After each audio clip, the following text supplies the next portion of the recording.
વડોદરા શહેરના સનફાર્મા રોડ વિસ્તાર પાસે આવેલા ગુલાબી ઉડામાં ગંદકીના સામ્રાજ્યને લઈને સ્થાનિકોમાં ભારે રોષ ફાટી નીકળ્યો છે। તો વોર્ડ પાર્કની બાજુમાં ગટરો ઉભરાતા આ વિસ્તારમાં ગંદુ પાણી રસ્તાઓમાં ફેલાઈ રહ્યું છે, જેને કારણે પીવાના પાણીમાં પણ ગંદકી ભળતી હોવાના આક્ષેપો કરવામાં આવી રહ્યા છે। ત્યારે સ્થાનિક રહીશોના જણાવ્યા મુજબ ગંદા પાણીના કારણે ઝાડા ઉલટી જેવી બીમારીઓ ફેલાવાનો પણ ભય ઊભો થયો છે। વોર્ડ નંબર 11ના અધિકારીઓ દ્વારા યોગ્ય કાર્યવાહી ન થતાં લોકોમાં અસંતોષ છે। ત્યારે ગટરોની તાત્કાલિક સફાઈ, ફોગિંગ અને શુદ્ધ પીવાનું પાણી પૂરું પાડવાની માંગ સાથે સ્થાનિકોએ તંત્ર સામે ઉગ્ર રજૂઆતની ચીમકી આપી છે। રહું છું। અમે 1 વર્ષથી ડ્રેનેજની સમસ્યાથી હેરાન થઈએ છીએ।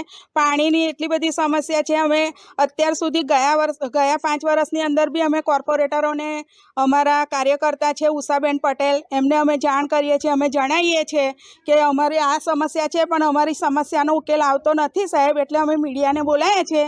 અમારું તમે પાણી જુઓ તો તમે જોવા લાયક નથી, તો એ પાણી અમે કેવી રીતે પીએ? અમને ઝાડા, વામેટ, ઉલટી અને બધું થાય છે। અમે એટલે હેરાન થઈ ગયા છે। નાના છોકરાઓ બીમાર થાય છે। અમે ત્રાસી ગયા છે, એટલે અમે મીડિયા બોલાવી છે સાહેબ। હવે તમે કંઈ બી કરો। અમે અહીંયા ભારત દેશના જ વતની છે, અમે પાકિસ્તાન કે બાંગ્લાદેશથી આવ્યા નથી, તો અમે વિકાસ